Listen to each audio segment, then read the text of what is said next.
Filipenses, el capítulo 2, el versículo 5, dice lo siguiente: la actitud de ustedes debe de ser como la de Cristo Jesús, quien siendo por naturaleza Dios, no consideró el ser igual a Dios como algo a que aferrarse.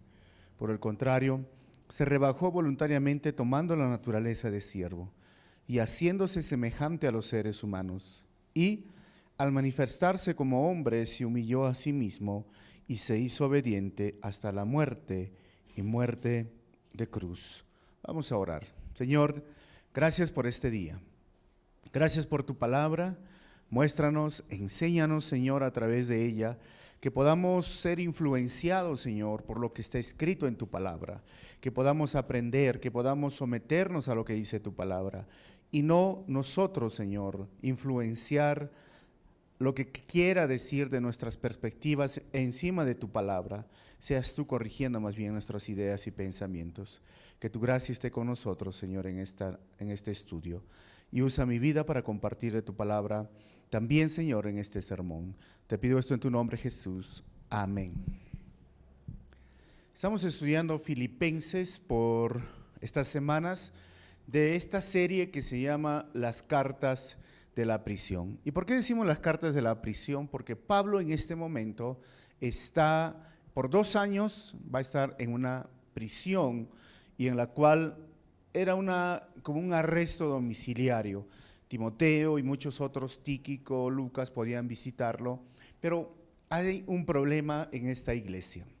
Esta iglesia de Filipenses, que fue fundada por Pablo, ahora enfrenta pareciera, en el contexto que vamos a leerlo más adelante, un gran problema, que es la falta de unidad. Y así que Pablo va a hablar uno de los puntos muy importantes. Y creo que este capítulo tiene que hablar de la humildad desde lo alto. Contrariamente a lo que el mundo hoy piensa, Jesús nos va a enseñar en esta noche, en estos versículos, acerca de la humildad. Filipos era una ciudad que hoy solamente hay ruinas, pero cuando Pablo llegó en su segundo viaje, había muchas características que lo hacían única y especial a esta ciudad de Filipos. Por ejemplo, la ciudad de Filipos tomó su nombre justamente por el rey Felipe II de Macedonia, padre de Alejandro Magno, quien conquistó esta región en el IV siglo antes de Jesucristo. Ya en el año 42 antes de Cristo, allí se llevaba a cabo una batalla famosa de la cual Antonio y Octavio derrotaron esas fuerzas rebeldes de Bruto y Casio en ese contexto de los emperadores romanos. Muchos veteranos de guerra romanos vivieron el resto de su vida en esta colonia. En Hechos 16:12 narra esto. Y para un ciudadano romano, porque recuerden que esto es Roma, Italia, era casi como vivir en Italia misma, con su idioma, su cultura y con su protección legal. Es decir, era una ciudad muy cómoda, muy feliz, muy tranquila, pero a la vez muy idólatra y a la vez tenía mucho misticismo. Se dice que para que exista una sinagoga debería haber mínimo 10 hombres casados, o sea, 10 hombres como los cabezas de familia o de hogar, pero lo curioso es que en Filipos no había sinagoga cuando Pablo llegó. Esto nos lleva a pensar que existían pocos judíos y la gran mayoría eran llamados gentiles, romanos o de otros pueblos. Y el relato del libro de Hechos nos va a narrar esto. Cuando Pablo llegó, la primera persona que tuvo contacto fue con una mujer que se llamaba Lidia, comerciante de telas en el río. Ella escuchó la palabra del Señor y tomó la decisión de seguir a Jesucristo como su Señor y Salvador. Luego tenemos la historia de otra mujer que tenía un espíritu de adivinación y que gritaba, decía: estos son los siervos de Dios, háganle caso. Y Pablo agarró, reprendió el espíritu y esa mujer quedó libre. Y estos hombres que lucraban, que ganaban dinero con esta mujer, alborotaron al pueblo para que lo tomaran preso o tomaran represalias porque se les fue el negocio. Y Pablo fue llevado a la cárcel, fue azotado, fue maltratado y recibió latigazos. En esa noche, un terremoto, y el carcelero se iba a matar porque pensó que todos los presos se le escaparon, pero ahí estaba Pablo y Silas. Y él dijo, no lo hagas.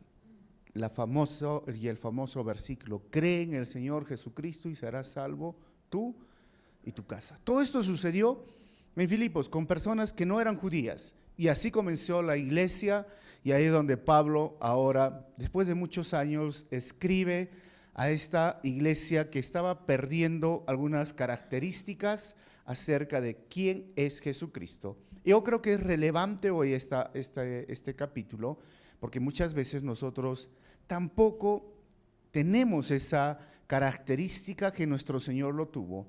Y este capítulo está dividido en tres partes, pero vamos a ver primero acerca de la humildad expectante de Pablo para los gentiles o para los filipenses del 1 al 4, y la humildad vivida en Cristo Jesús del versículo 5 al 8, y del 9 al 11, la humildad y la exaltación de Cristo Jesús. Lo vamos a dividir este capítulo en dos partes. Entonces, la primera parte, 3 divisiones, y a medida que yo paso salen las diapositivas. ¿Ok?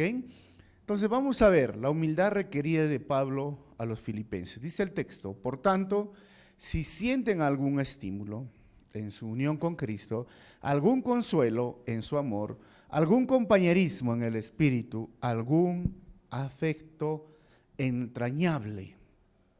Pablo escribe estas palabras porque es lo que él requiere, lo que él pide de la iglesia de Filipenses, de los cristianos, y como les dije, es relevante para nosotros hoy porque el seguidor de Cristo, aquel que ha confesado a Jesucristo como su Señor y Salvador, que se ha arrepentido de sus pecados, pregunto a ustedes, ¿sienten algún estímulo en su unión con Cristo?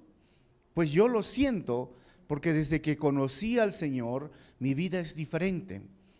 En unión con Cristo, yo he podido disfrutar las victorias en la carne o en el enemigo, en las pruebas, y sí siento ese estímulo en unión con Cristo. ¿Sienten algún consuelo en su amor? Les pregunto, porque en mi vida sí hay mucho consuelo en su amor.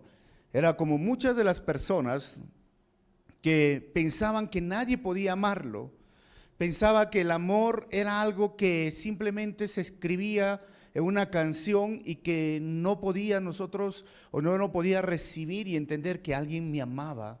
Pero cuando conocí al Señor, encontré ese consuelo en un amor desinteresado, en un amor que a pesar de ser rebelde y a pesar de que reconocer su amor todavía, que fue llevado a la cruz por nuestros pecados, Él, a pesar de los errores, seguía amándome. Él nunca me dio la espalda cuando otras personas que supuestamente mostraban o decían amarme, se fueron cuando empezaron problemas en mi vida. Si alguna vez escucho y pregunto esto, ¿hay algún consuelo en su amor? Yo diría, por supuesto, he recibido el mayor consuelo en el amor real de Jesucristo. ¿Hay algún compañerismo en el espíritu?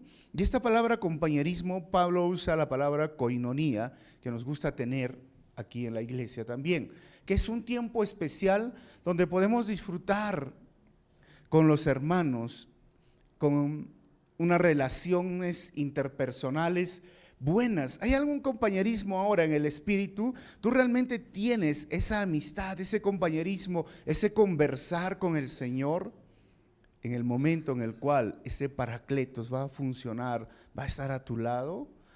¿Algún afecto entrañable? ¿Algún momento has sentido esto, que somos una familia, que no estás solo en la vida, que puedes contar con un hermano, que no es algo como que yo estoy abandonado y que no le importo a nadie, sino que realmente puedes tener este afecto entrañable? Pablo, esto es lo que requiere de los filipenses.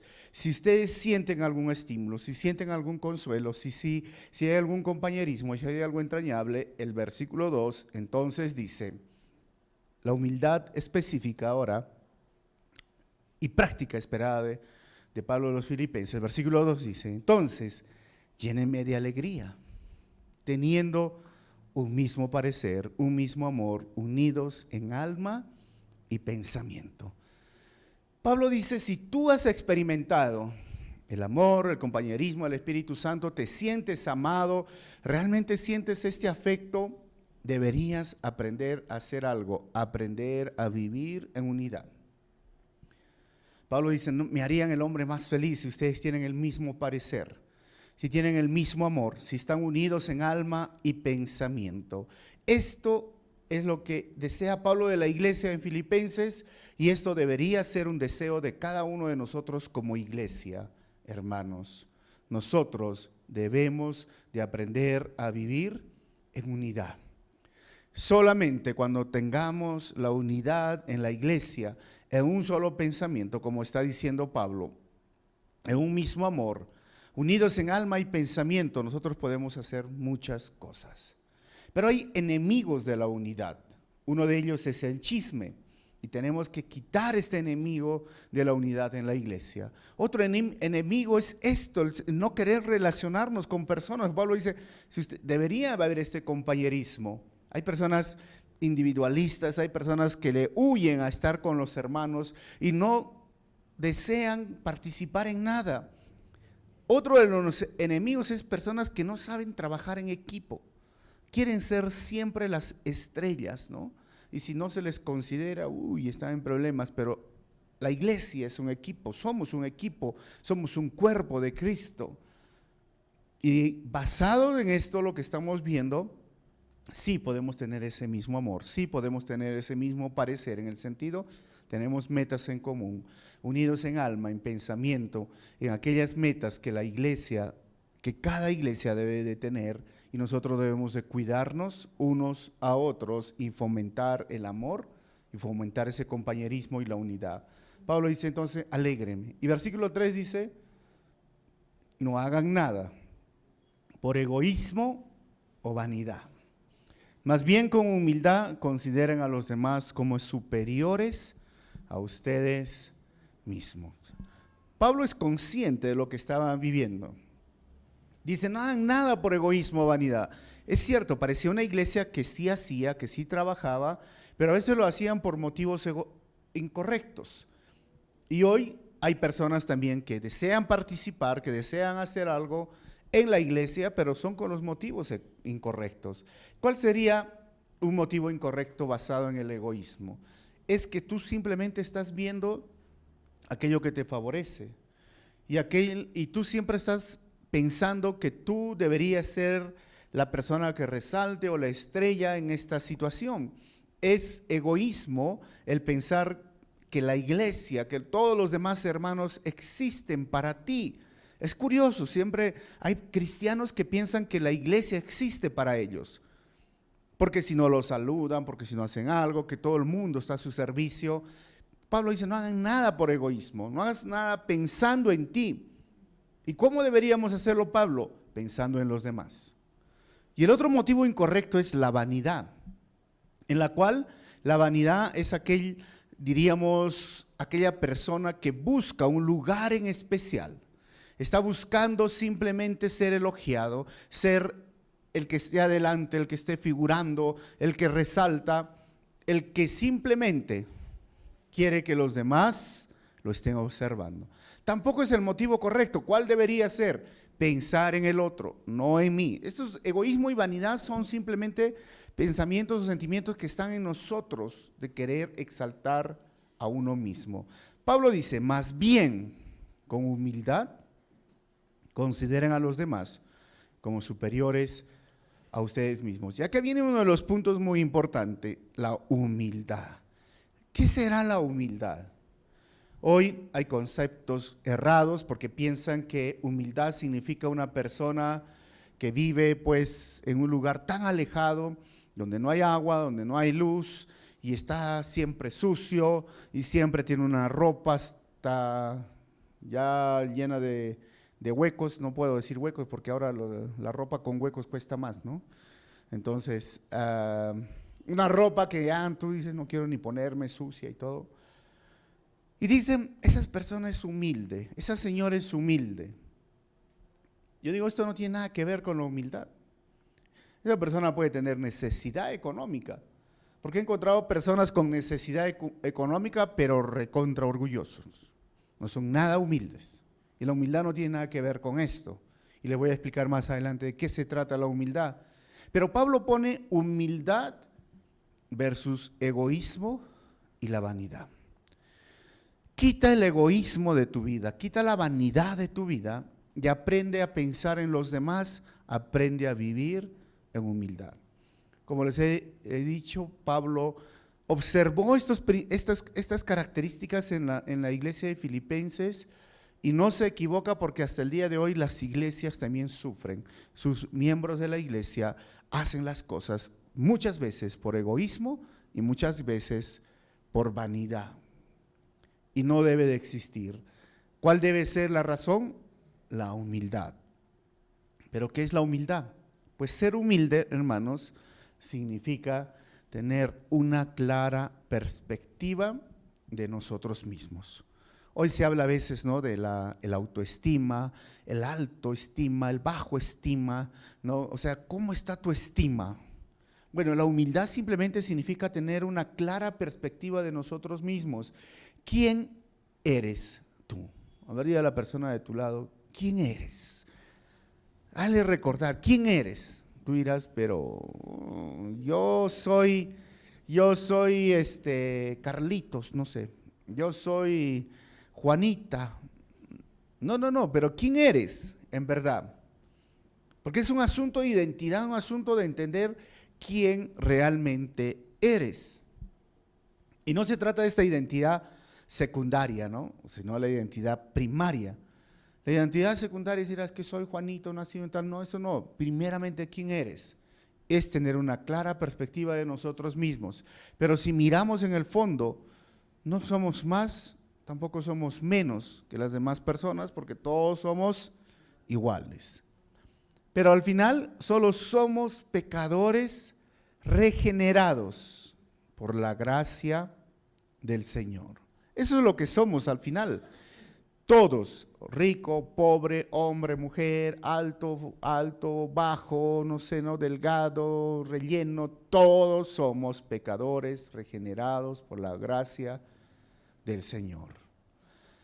Pablo va a reforzar en Romanos capítulo 12, versículo 3, dice: por la gracia que se me ha dado, les digo a todos ustedes, nadie tenga un concepto de sí más alto que el que debe tener, sino más bien piense de sí mismo con moderación, según la medida de fe que Dios le haya dado. O sea, nadie debe tener un concepto más alto que el que debe tener.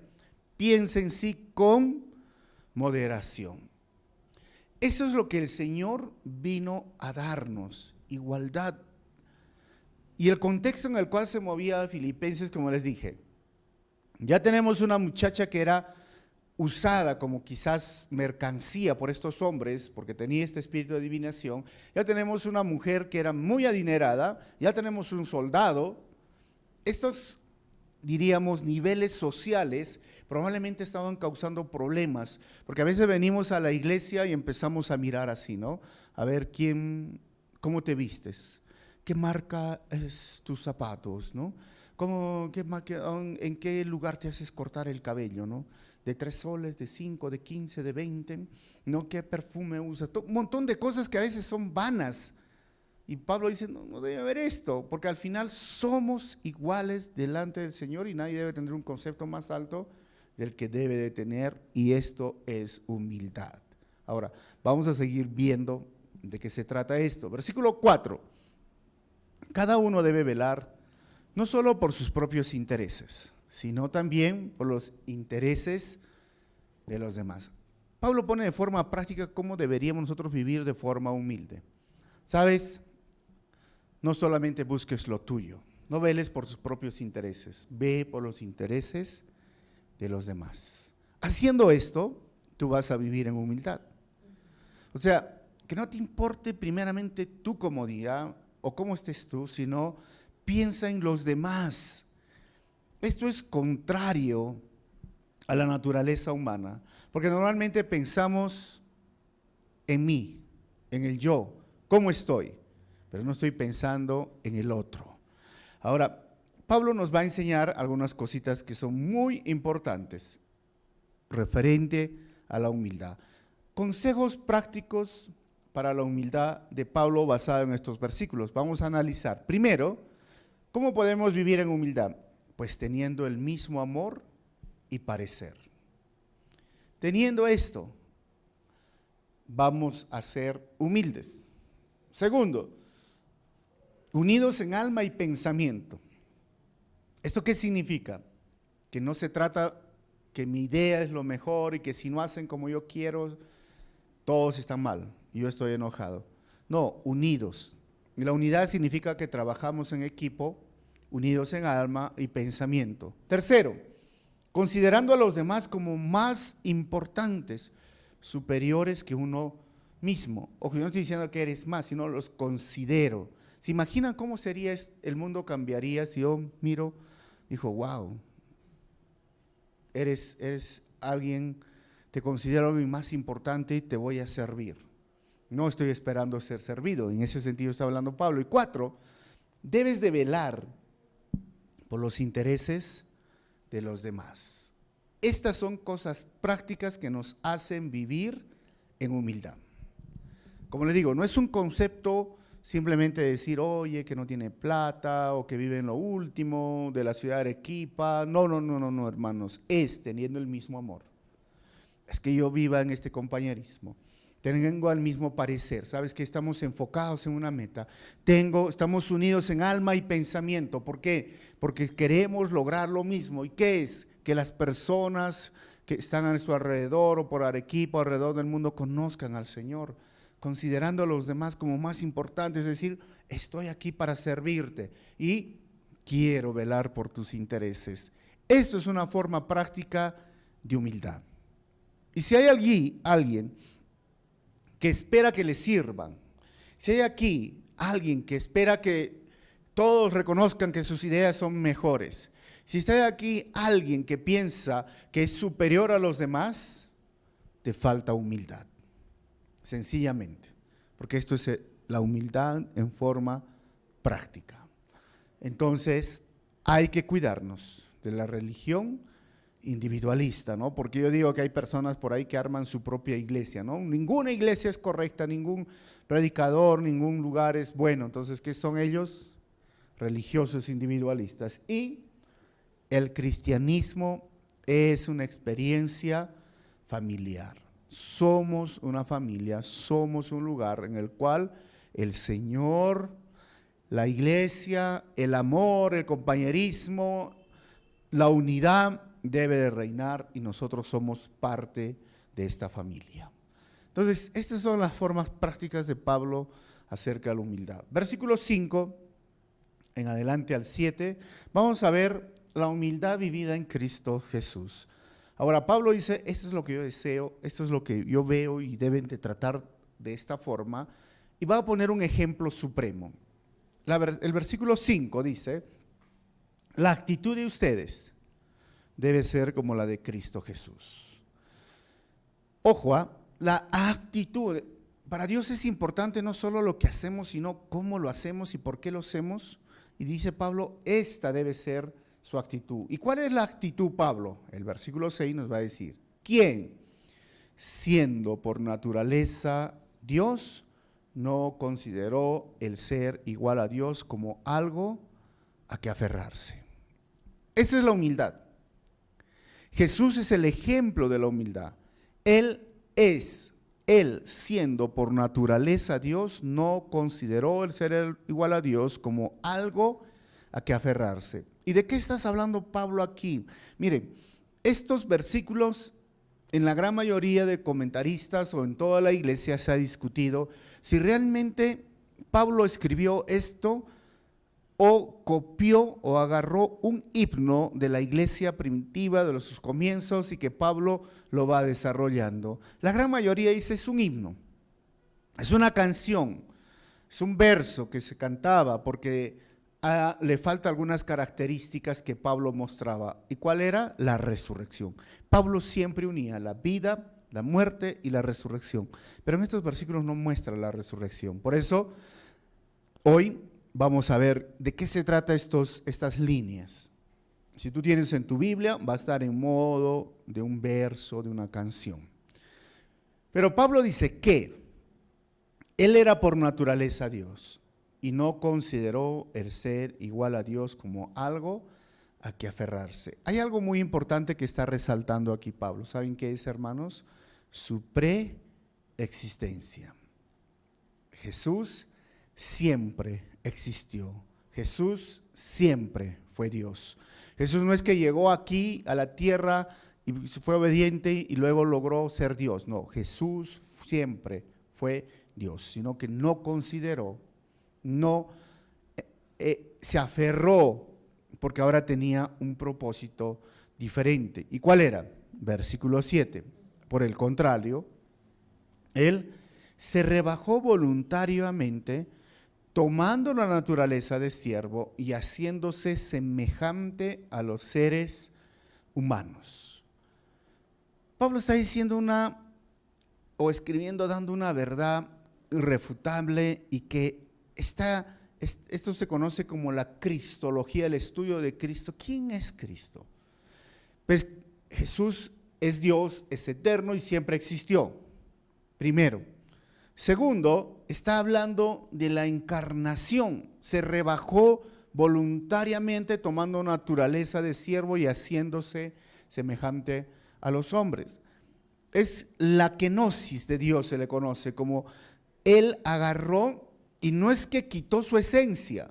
O sea, él simplemente se mantuvo en su esencia siendo Dios, pero renunció a algunos derechos para llegar a ser una persona igual que nosotros, de carne y hueso.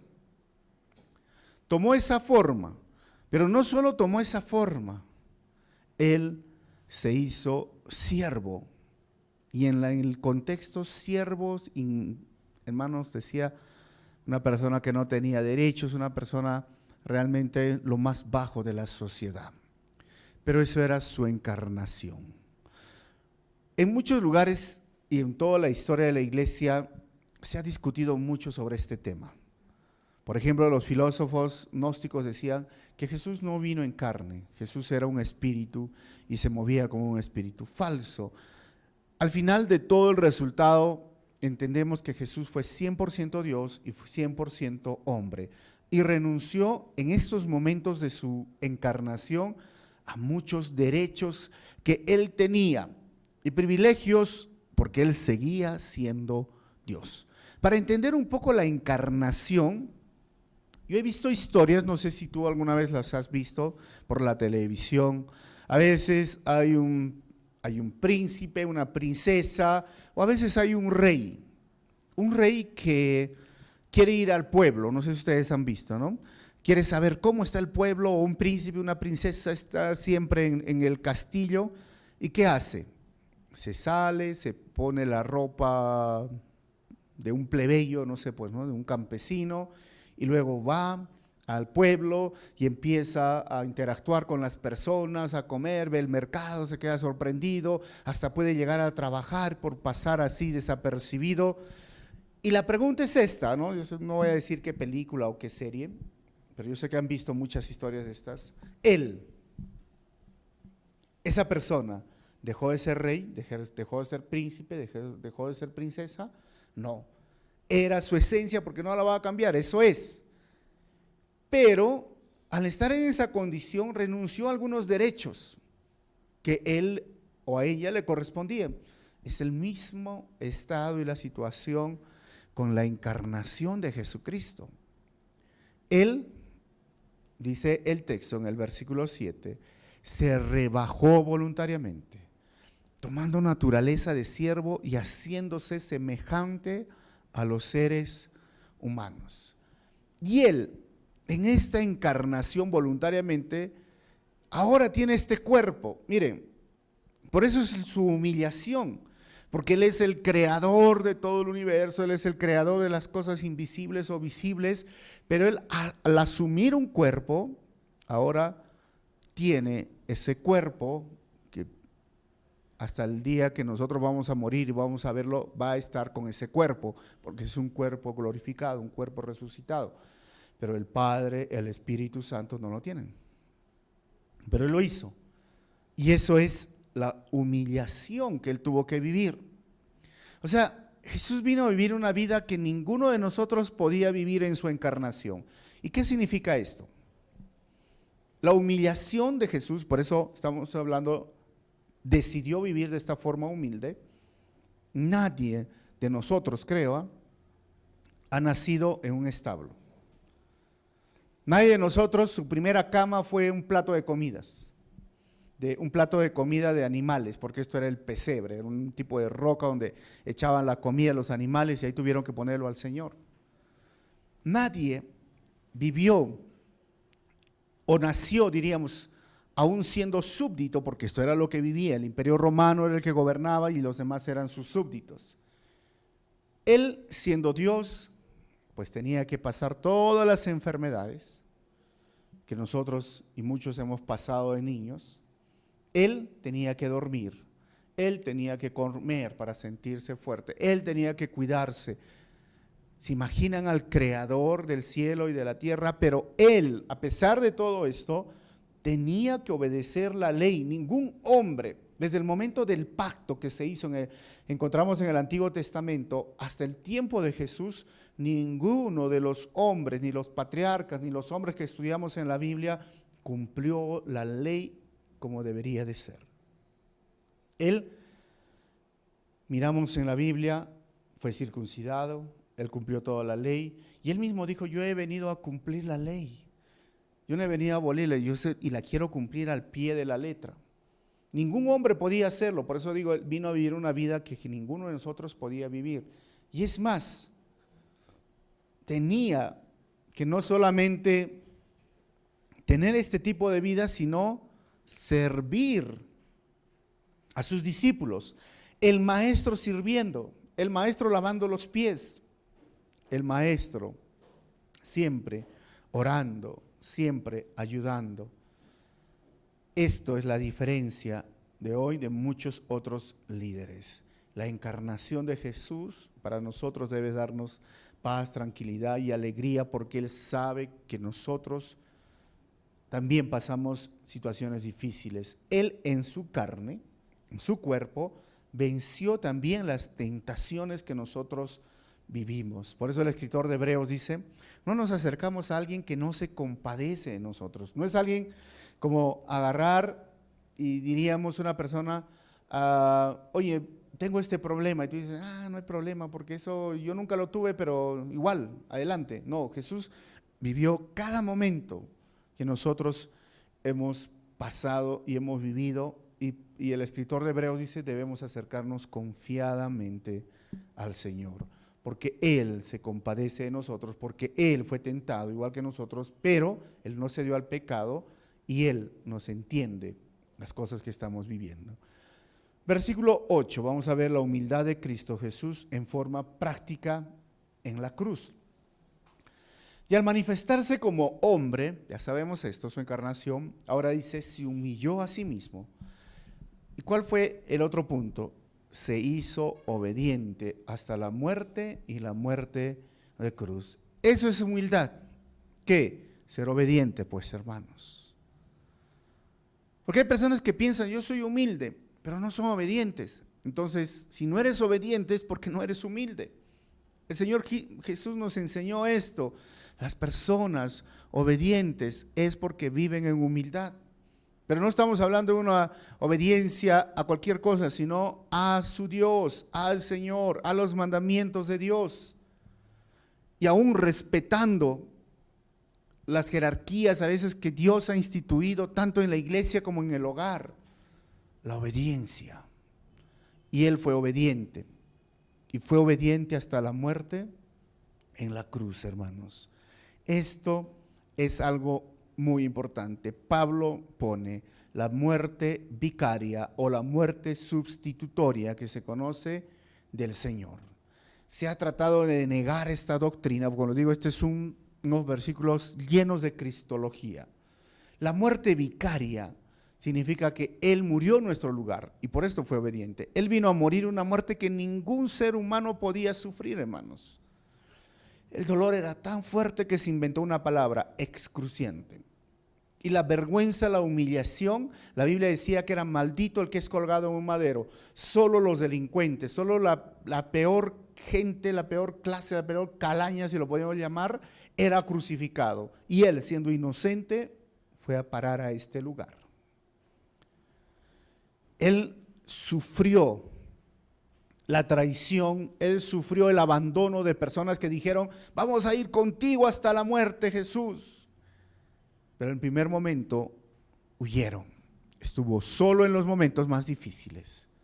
Cada pecado Él lo llevó en la cruz. La muerte vicaria, Él fue obediente. Pero hay una gran noticia, hermanos, que Jesús está vivo, porque Él venció la muerte. Por eso Pablo dice, fue obediente hasta la muerte en la cruz. Y la cruz, hermanos, para nosotros significa el lugar donde el Señor se puso en nuestro lugar para darnos hoy libertad. Y esta libertad nos trae salvación. Así que la salvación del hombre requiere de la vida, la muerte y la resurrección de Jesucristo. Pablo mismo dice, si Jesús no ha resucitado, nuestra fe sería vana. Entonces Pablo pone bien claro las cosas aquí. Jesús vivió una vida que ninguno de nosotros podía vivirla. Jesús tuvo una muerte que ninguno de nosotros podría soportarla. Y Jesús resucitó, siendo ahora el primogénito de todos los muertos, porque es donde nosotros vamos a ir. Todavía ninguno de nosotros lo ha podido experimentar, pero Él ya lo vivió. Y frente a la muerte vicaria, la muerte sustitutoria, se han hablado muchas cosas y vamos a reforzar esta idea en base a lo que dice 1 de Pedro capítulo 2 versículo 4. ¿Qué dice?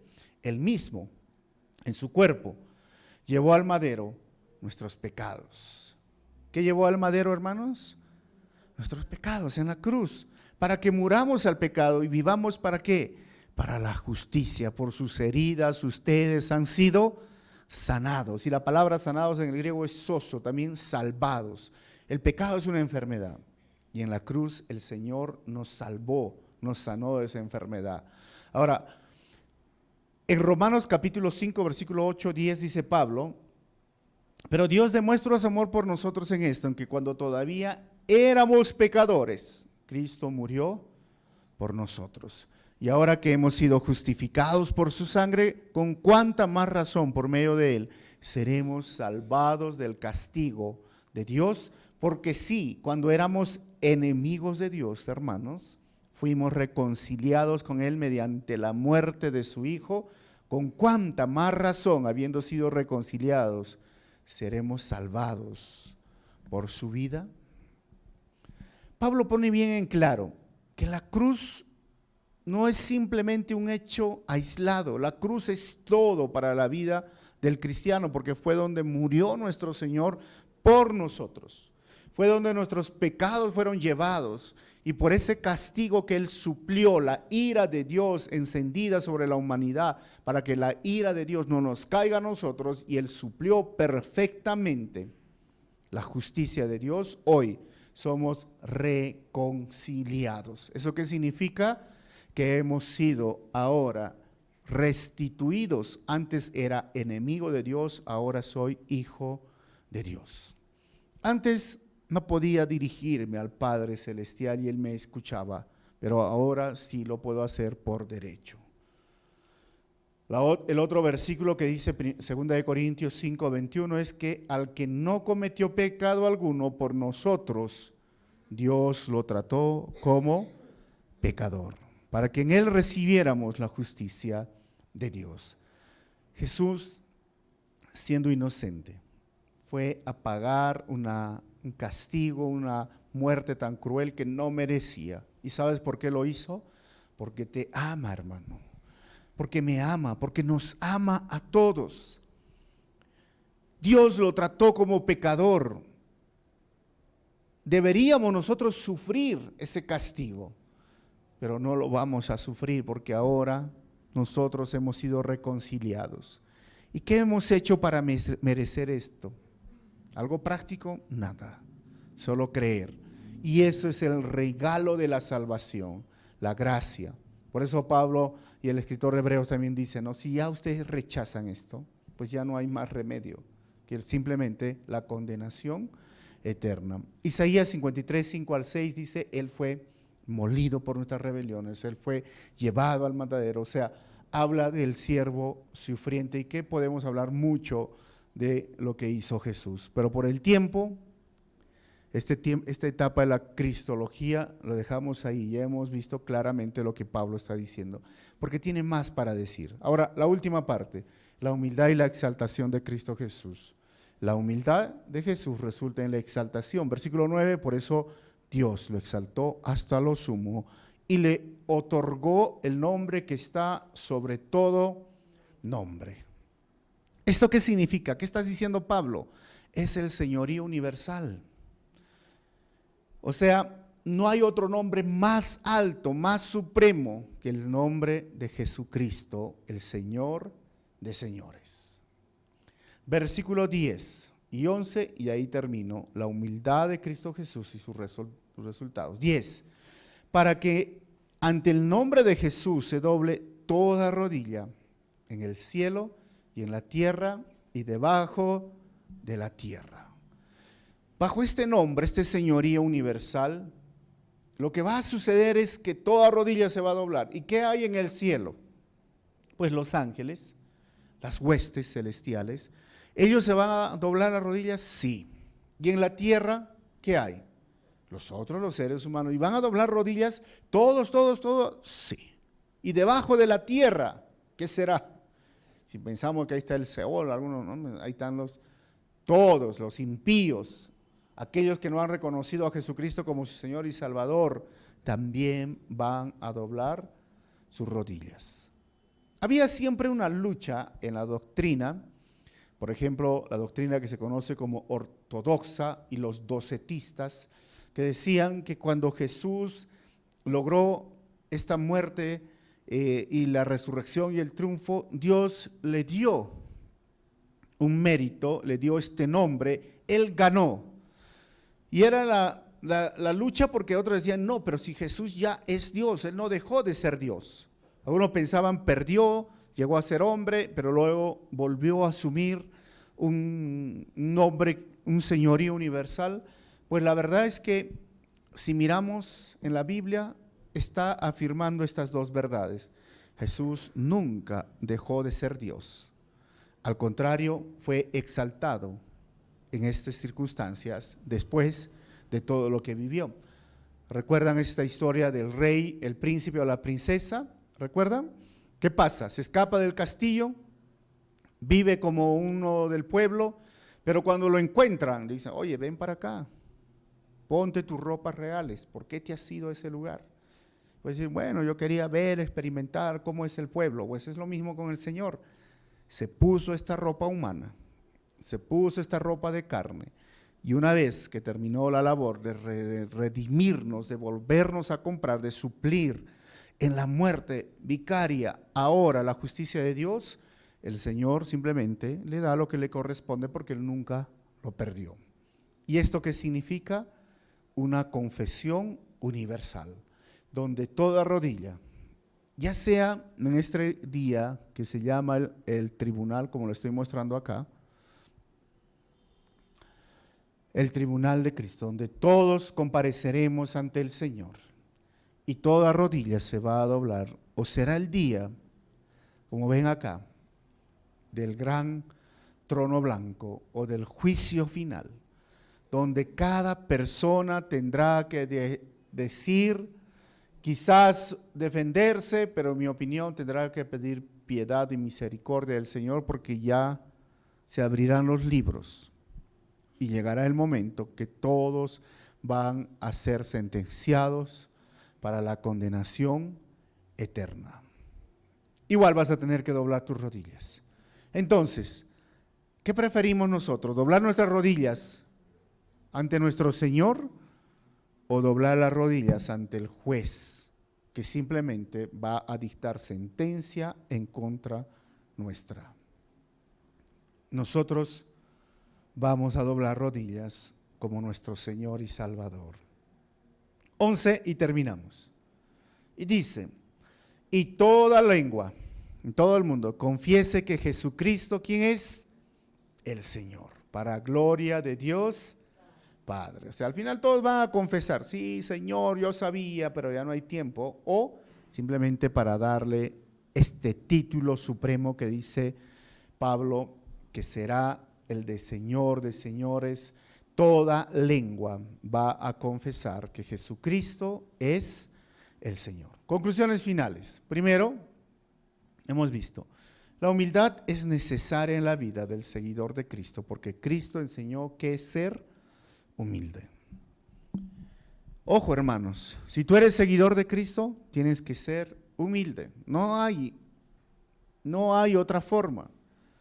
La religión vuelve orgullosos, pero el seguir a Cristo no lo hace. Número 2, la vida, muerte y resurrección de Jesús son importantes en su conjunto para nuestra salvación. Y número 3, llegará el día en que doblarás rodillas delante de Cristo Jesús. Mi pregunta es, ¿lo harás para adorarlo como reconciliado o por aclamar por misericordia y piedad en ese día del juicio final? ¿Cómo lo harás, hermano? ¿Cómo lo harás tú que estás escuchando este mensaje?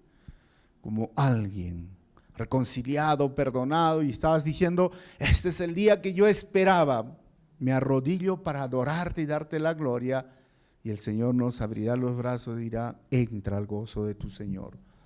O doblarás rodilla en ese día del juicio final si tú no has reconocido a Él como tu Señor y Salvador, y dirás, perdón, piedad, piedad, misericordia. Y el Señor te va a decir, yo no te conozco, al lago de fuego. Vamos a cerrar nuestros ojos.